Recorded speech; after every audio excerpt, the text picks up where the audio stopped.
Okay, so the tools you're going to need to make your seed bead choker necklace is flat nose pliers, chain nose pliers,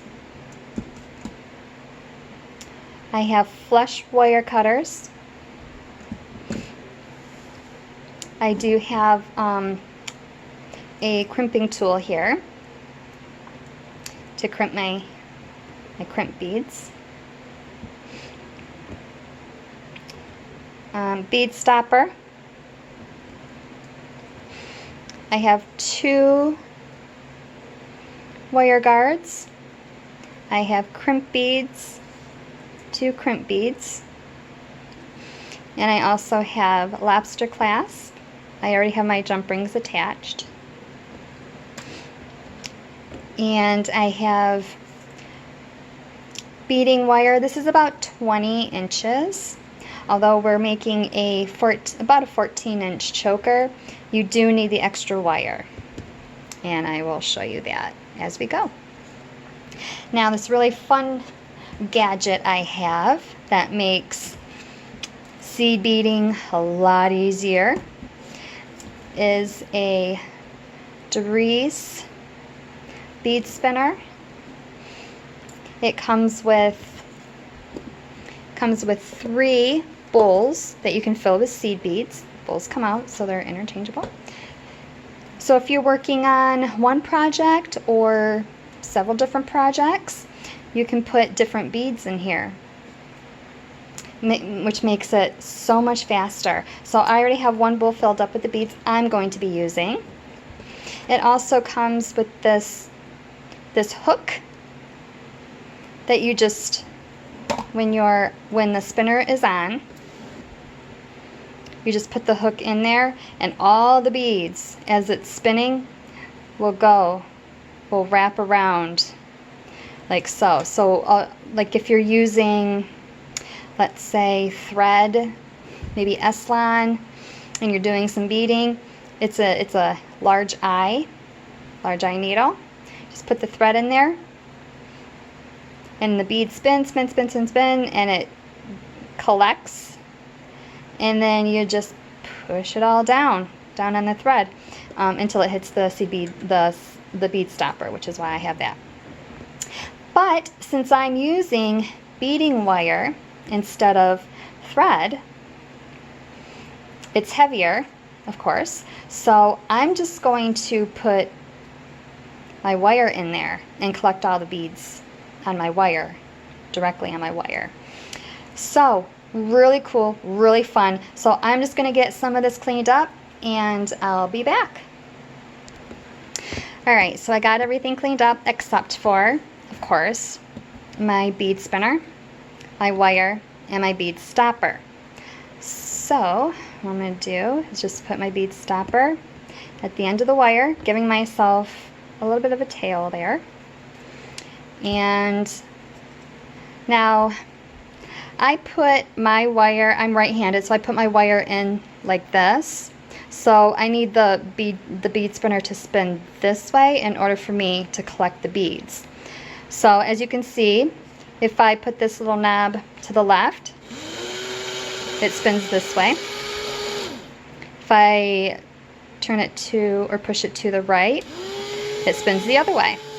So all you have to do is just put the wire in there, hold it close, because it's still a little flimsy, so if you hold it close to the tip, see, the beads collect. Isn't that fun? And you just push the beads all the way down. And again, just lightly, you're just gonna lightly, just on the top.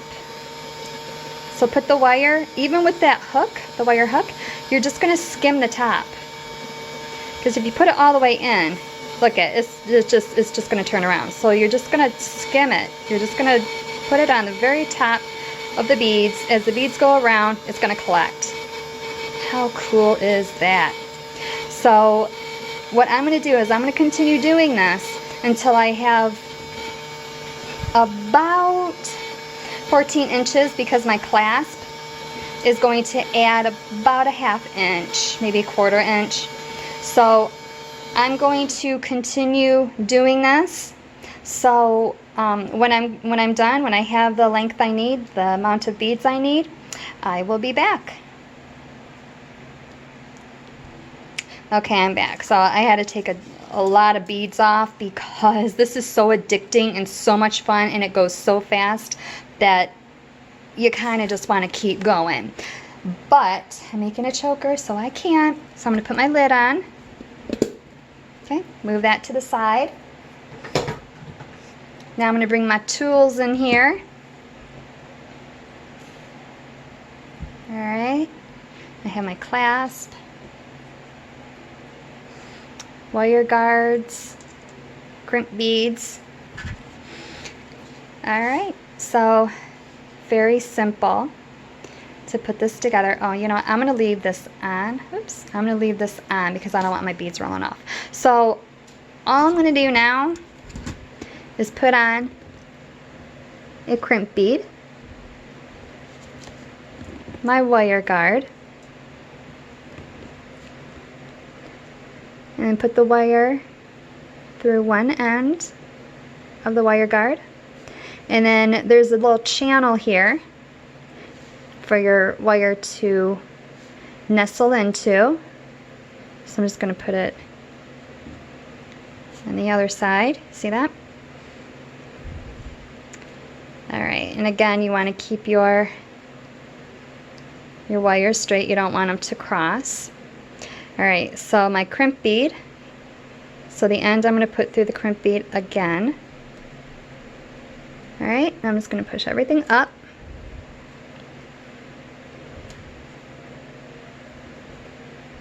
Alright, and then at this point,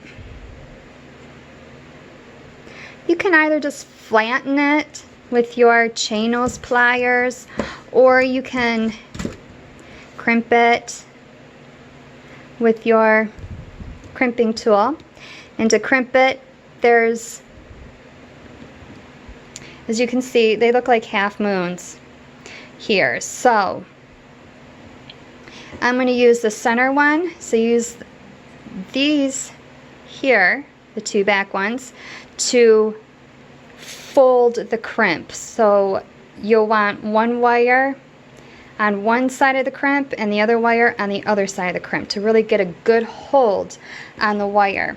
And then here, the first one here, that's what you're going to use to fold it. So let's do that. Okay, then I have my wires separated here in my fingers, between my fingers. I'm just going to make sure it's straight in there. Okay, and I'm just going to crimp. I'm just going to push down. Okay, you can see my wires are still separate. So I have one wire on this side, one wire on the other side. Now you can either leave it this way, because I'm not going to put a crimp bead on. My seed beads are too small, and my crimp beads are larger. I want everything to stay uniform, so I'm not going to put a crimp bead on. So I'm probably just going to leave it like this. Let's see what it looks like.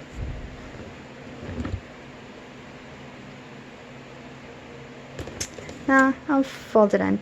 If you don't have a crimping tool, that's okay, because you can just flatten it with your flat nose pliers and it'll still work. Okay, good handshake. And then I'm just going to trim off this wire here. I have to look past my camera so I see what I'm doing clearly. I can clearly see what I'm doing. Okay, so now I'm going to go over to the other side.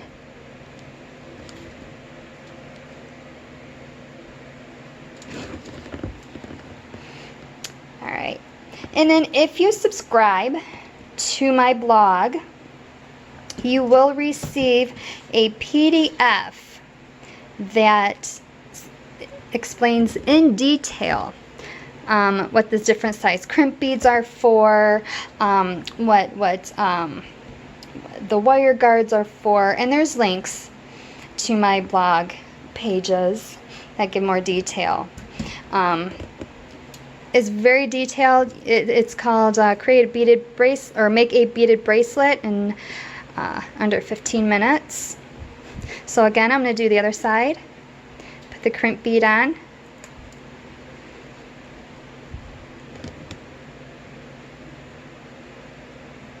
And again, put it through one side.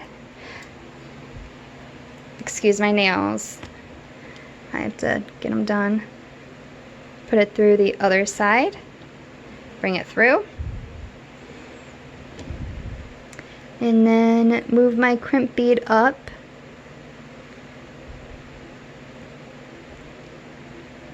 So easy. Alright, so now this side, I need to get this side all the way down. So what I'm going to do is hold my wire guard and just pull. You see how all that moves up? And then you want to make sure that your necklace is flimsy enough, because if you get it too tight and it's straight like this, it's going to be very stiff. So you want to make sure that you have enough room for the necklace to be a little flimsy, you know, and to move. Alright, so I'm just going to give it a little bit of space, just enough to move around, but you still don't want any big gaps. I know, it's tricky. Okay, so that's good. That's good. And then I'm going to do the same thing on the other side. Put it in the channel here. Sorry, I have to look past my camera so I can see what I'm doing. Alright.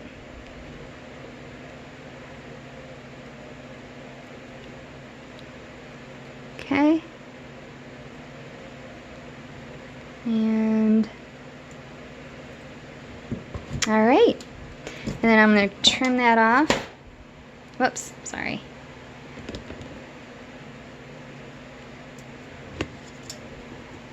Okay, now it's time to put the clasp on. This is why I have these pliers here, because to open and close a jump ring, you have to twist it.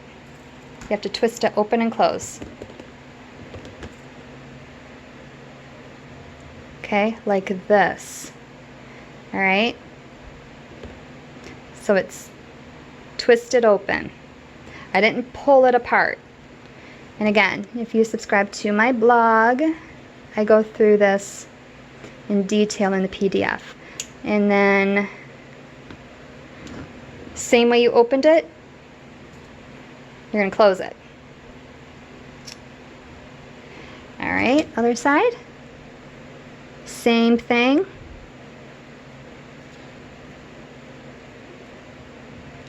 Twist it. And put the other one through there. And close it.